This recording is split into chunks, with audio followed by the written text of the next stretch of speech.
All I'm saying is Book put Grudge in danger in this episode, and I am not okay with that. Hello interwebs, and welcome to my review of Star Trek Discovery Season 3, Episode 11, The Citadel. Kind of gave me some Mass Effect vibes there with that title. I was like, ooh, we're gonna see the Citadel from Mass Effect? But sadly, no.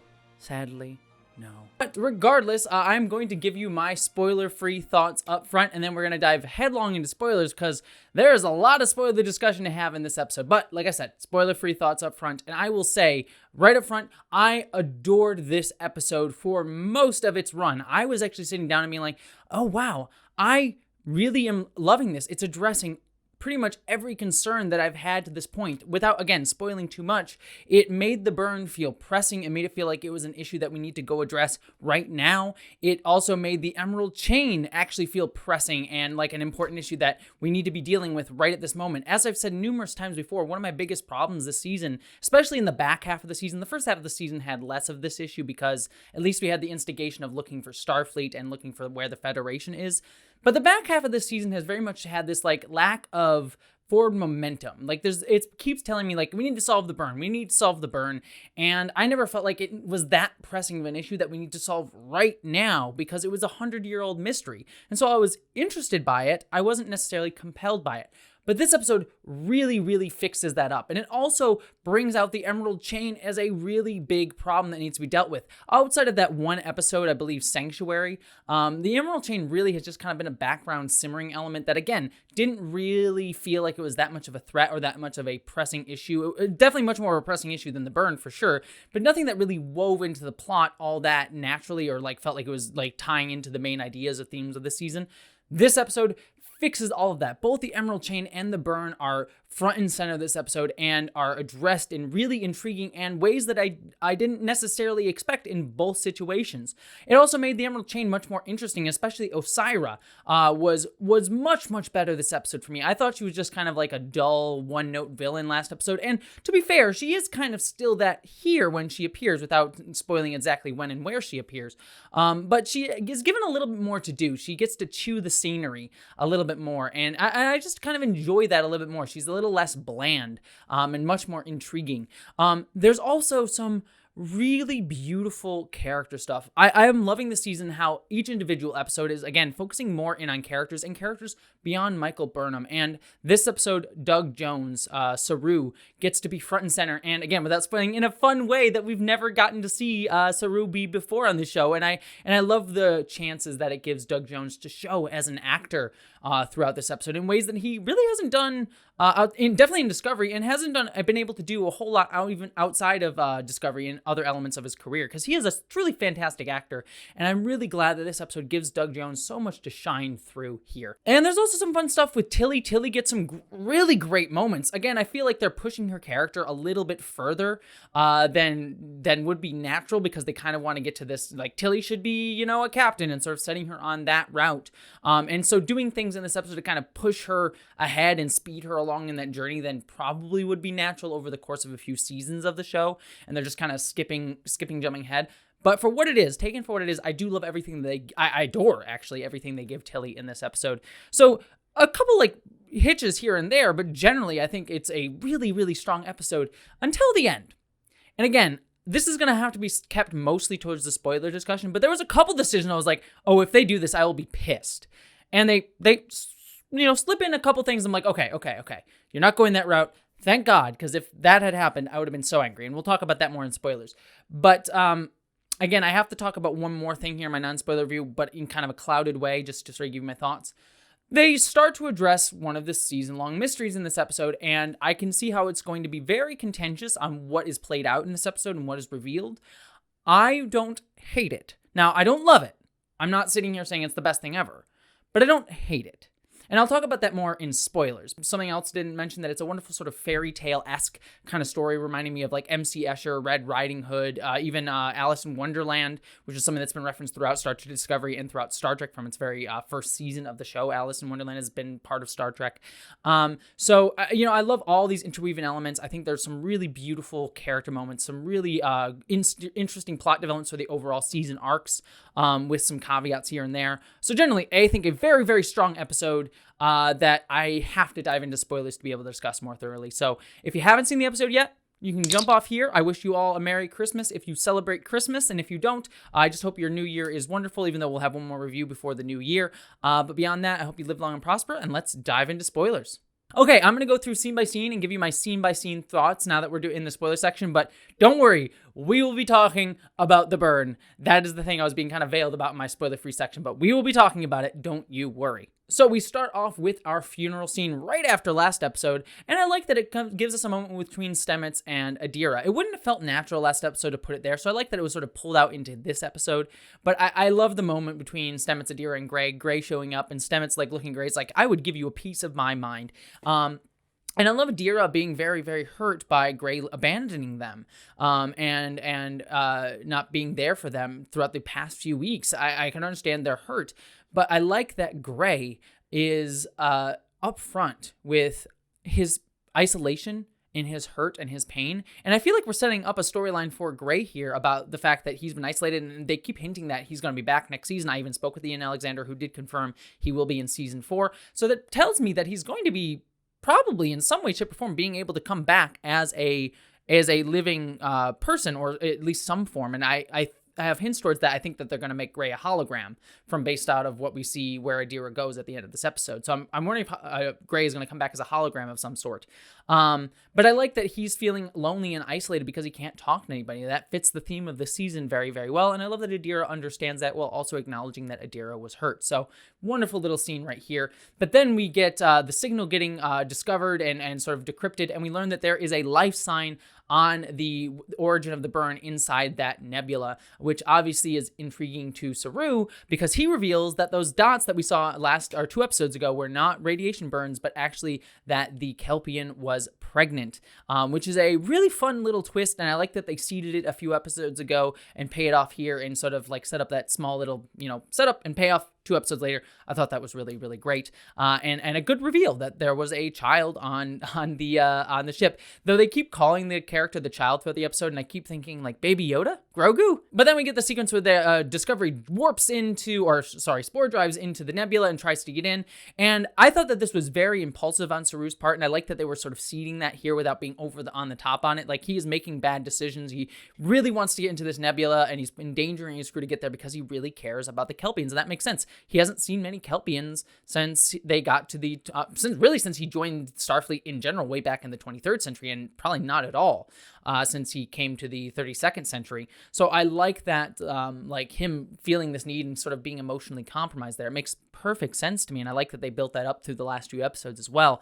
Again, little seedings of these elements a few episodes before works wonders for making it make much more sense when we actually get to where it's pertinent to the story. I'm honestly a little bit surprised that Vance didn't push Saru a little bit more on this in the next scene where Vance shows up, that he didn't actually say, hey, you're emotionally compromised here. I would have thought that he would have said, like, you didn't contact me before you tried to jump into the nebula. You're a big ship. You're my most important ship right now. You shouldn't be almost destroying the ship going to this nebula. So I was a bit disappointed that Vance didn't bring that up. But I like the book sequence, it's sort of book going into the nebula and getting radiation burns and almost getting killed by going in there, endangering Grudge, which makes me very upset. I thought it was a fun little sequence. It was cool seeing book ship morph and sort of mold itself to the situation. That was all very fun. And also a great setup of the stakes throughout the rest of the episode of how dangerous this radiation is. So that it was absolutely fantastic. Then we get to see this planet that has been blown up, this dilithium planet. And I will say, I'm just going to say this blanket throughout the whole episode. The CGI work in this episode was phenomenal. From the monster that we see, from the like dark fairy tale worlds we see in the hologram to the planet and the space stuff. I think the CGI team just killed it this episode. I will say, I just want to give mad props to them because, especially since they've been working from home doing this, truly, truly outstanding work by everyone on the CGI team for this episode, just across the board. So I will say that.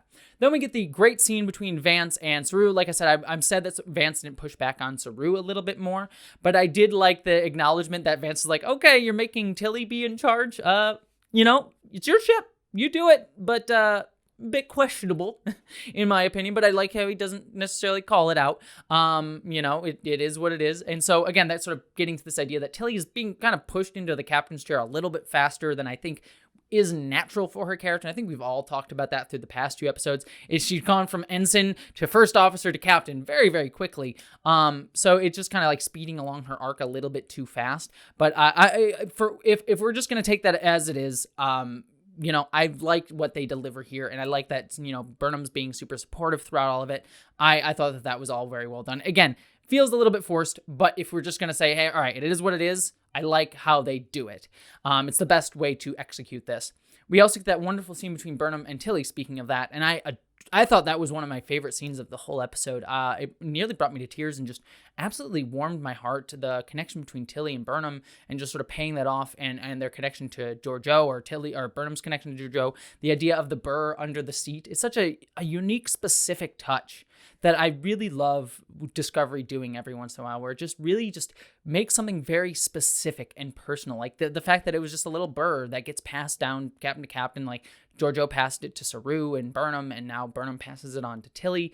And it's just a nice little moment to just stay in the moment. And I like this sort of generational advice from captain to captain to captain. And a nice little memory of Georgiou, the original Georgiou, especially now that Empress Georgiou or Emperor Georgiou left just last episode. So it was a nice little moment seated throughout all of that scene. I thought that was super sweet, and really wonderful moment between Burnham and Tilly. I absolutely adored it. The one other moment that I want to call out is Burnham saying Saru might be emotionally compromised. He might not be able to lead because of the mission. That makes perfect sense. I could totally see that based on how they built out Saru throughout this episode. I like that he's emotionally compromised.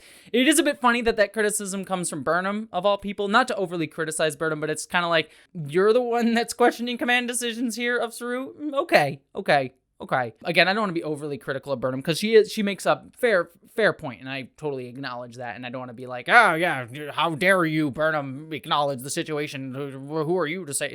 No, that's not what I'm saying. I just thought I found it a little bit amusing coming from her, but she is 100% completely right given the situation, so I don't want to be too harsh on that. I also loved the little sweet scene between Culber and Stamets, and sort of Stamets being really worried about Culber and worried that he's going to die because he's lost him already once before. That's a great reminder, again, setting the stakes and their emotional togetherness, the two of them. And I like that we get that last little shot of Adira and Gray sort of being separated as that scene ends, sort of highlighting how separate those two are from each other when Culber and Stamets have each other, and how those two kind of need to work to find their way back to each other, which again, I think will be set up for next episode. We'll probably see that pay off a little bit more given where Adira ends this episode with Gray.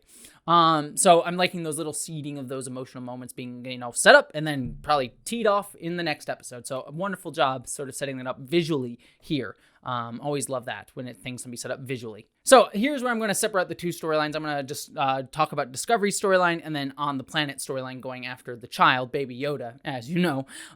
So we're going to talk about Discovery first, because I think that'll be the least contentious of all of these storylines, and we'll end on the more contentious bit later on. So I like Tilly taking the captain's chair as she searches for the burr. The burr was pretty big. I was like, dang, that is a big manufacturing defect. I thought it was going to be like a small little burr there, but it was pretty noticeable, surprisingly enough.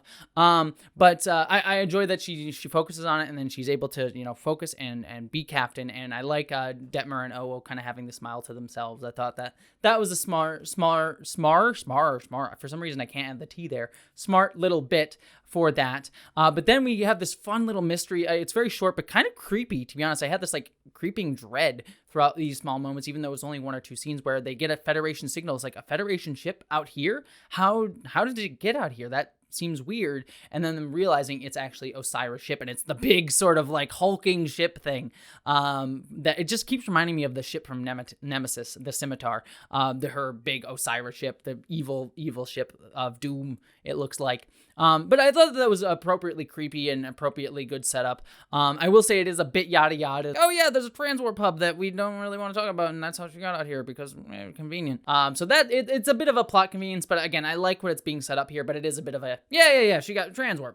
We're just gonna ignore that that's a thing. Only crazy people would use that. Maybe the Borg are still a thing. Think about that, you geeky nerds. That's what I just thought of instantly. Transwarp, Borg, are the Borg still a thing? What's going on with them in the 32nd century?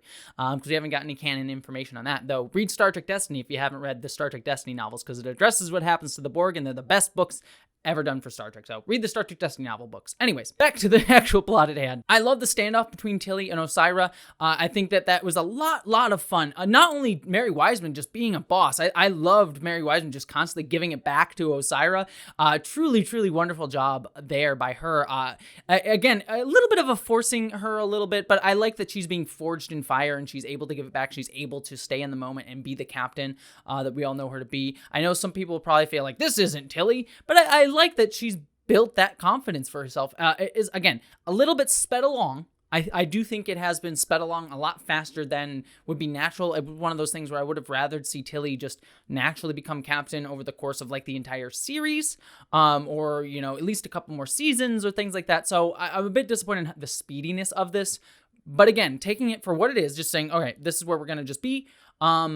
I like it, and I the back and forth between Mary and Osyraa was truly wonderful, and then basically like being able to call each other's bluffs, Mary Wiseman giving it back, but Osyraa is able to like one-up her a couple times throughout these whole exchanges and sort of say like, oh, I wonder who you got down on that planet. Great back and forth between them. Osyraa, I think too, was played much better in this episode. Like I said, last time she appeared, she was kind of very one-note villainy, very like, wah, I'm evil, and I didn't find her all that intriguing. Here, she's chewing the scenery a little bit more, especially at the end when she takes over Discovery and takes over Stamets with the mind control helmet, which mind control helmet stuff always freaks me out. I am not comfortable with that for personal reasons. I'll sort of leave that out of there, but I don't personally like those turns. That very much icks me out, but I appreciate what it's done here. It was also set up early in the season, like we need something other than you, Stamets, to control this ship. So I like that it sort of built out that Stamets,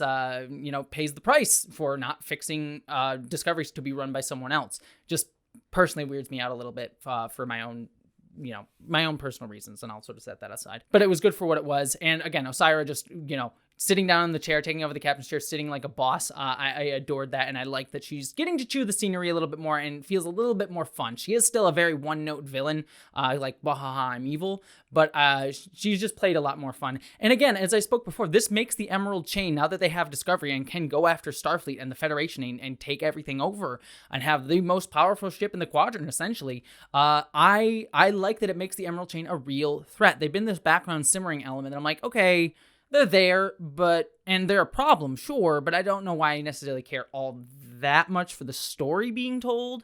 And I'm liking that it sort of conflicts right here with this other storyline going on the burn. It is what I needed. I honestly needed this maybe an episode or two earlier, but at this point in the season, I needed this to happen, to have like, okay, I feel like this big impetus in the plot of like, okay, here's where we're going into the last two episodes. So great job on all the fronts there. I definitely loved the Discovery storyline quite a bit, to be honest with you. Let's go down to the planet, because I also adored everything with the planet except for the one reveal that we get towards the end. I love the storybook feel of this entire sequence, this sort of like, again, Little Red Riding Hood, M.C. Escher paintings going on here. It felt very much like, again, like something, a hologram that would be made to take care of a child, but it's kind of turned dark and creepy and hoary, and I liked the sort of like the breaking through of the hologram and the holodeck walls through this sort of like mystical world.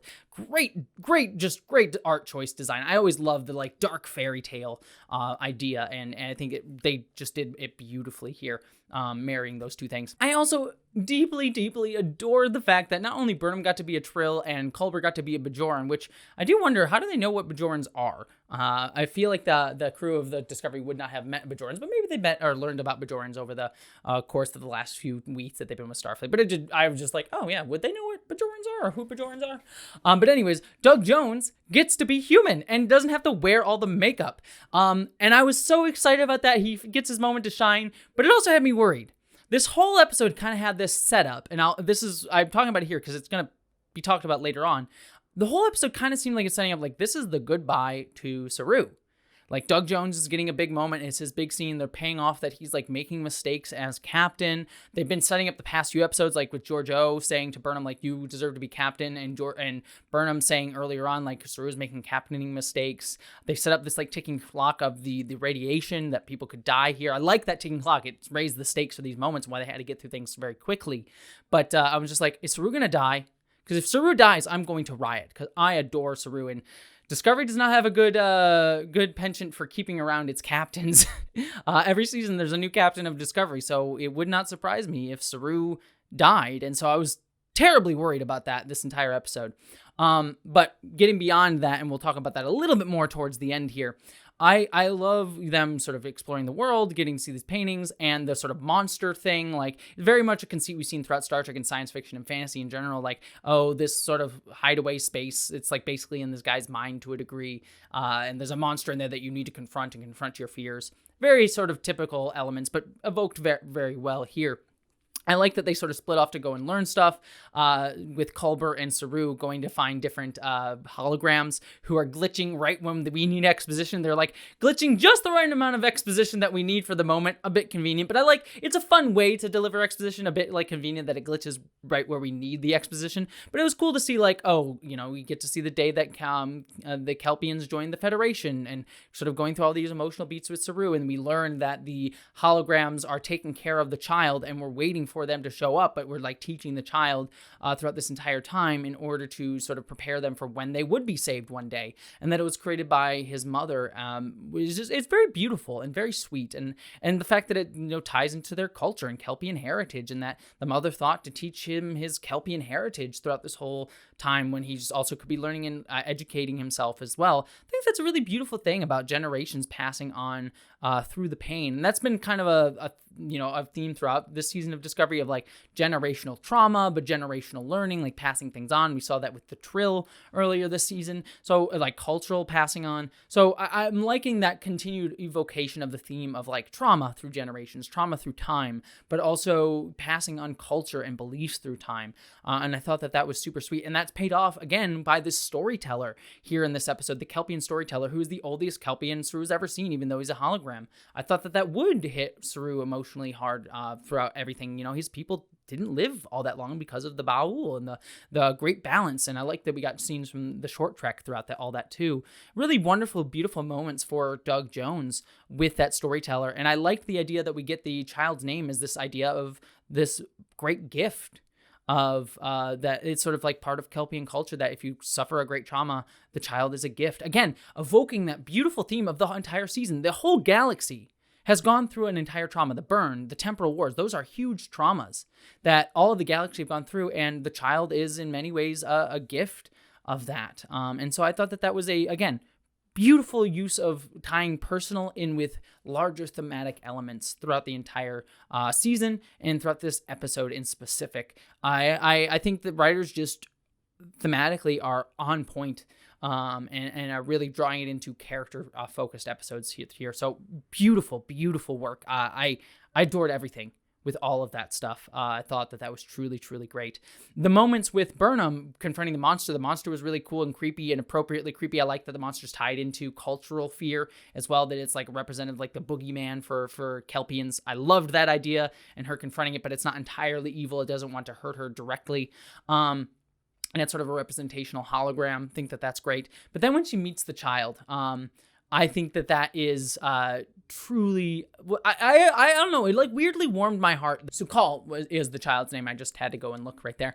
But I like the actor who plays Su'Kal does a great job of portraying a grown-up child, just having these like weird motions and like actions, and like not being entirely all there because he hasn't been raised by actual people. It's still very childlike. The actor did a great job portraying Su'Kal. I props to him, very much so. But the heartwarming bits between him and Burnham, where Burnham's pretending to be the hologram, and that's the only way Su'Kal knows how to interact with people, and she's just playing it kind of perfectly. It was very kind of heartwarming and sweet in a very endearing way. Sonequa Martin Green plays it beautifully as well. I did not expect a scene like that would have warmed my heart as much as it did, but it actually really touched me, and it would be understandable that when she starts pressing him about family and that trauma, as again, we've talked about already, that he sort of reacts against it and pushes away and doesn't want to talk about it, and that's what causes him to run off. But I understand. I first was like, oh, come on, Burnham, you pushed a little bit too hard too quickly. And I'm like, no, she has to, because of this radiation. So I like that little reminder that she was dying of radiation at that point.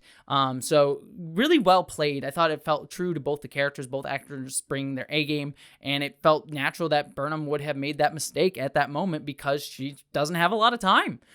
So all brilliantly done. Then we get to the bit of the episode that I think will probably be the most contentious, because they all meet back up and they confront the monster thing with Su'Kal, and we learn that Su'Kal has like a siren's cry that possibly created the burn. My first instinct was this child caused the burn. That's the whole reason for the burn. This child that we had only been built up maybe a couple episodes ago starting. I was like, that's kind of lame and dumb. But having sat with it for a few minutes after watching the episode, I have to say I don't hate it as much as I felt instantly in the episode itself. Because, number one, I'm glad it's not Burnham who caused the burn. I'm glad it's not Discovery who caused the burn. Again, I've talked about this before, and I'm sure all of us have felt it. It's like Discovery or Burnham was the most important thing in the galaxy that caused the burn again. That would have been incredibly, incredibly frustrating. To see the, Discovery or Burnham being the most important thing in the galaxy again would have been incredibly, incredibly frustrating to just have them be the cause of the burn. I would have been very upset about that.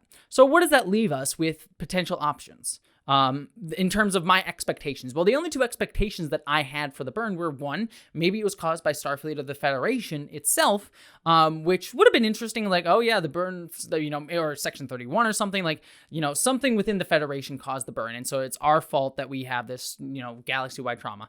That wouldn't have been all that bad. I wouldn't have necessarily been against that, overall, but considering that they've been kind of trying to rebuild our faith in Starfleet. I still have feelings that Vance is not entirely trustworthy, but, the whole season seems to be building out, like, the Federation is a good thing, Starfleet's a good thing. I wish we kind of got a little bit more separation between Starfleet and the Federation as two separate entities, instead of conflating the military arm of the Federation with the Federation. That's a whole different discussion that I think needs to be had.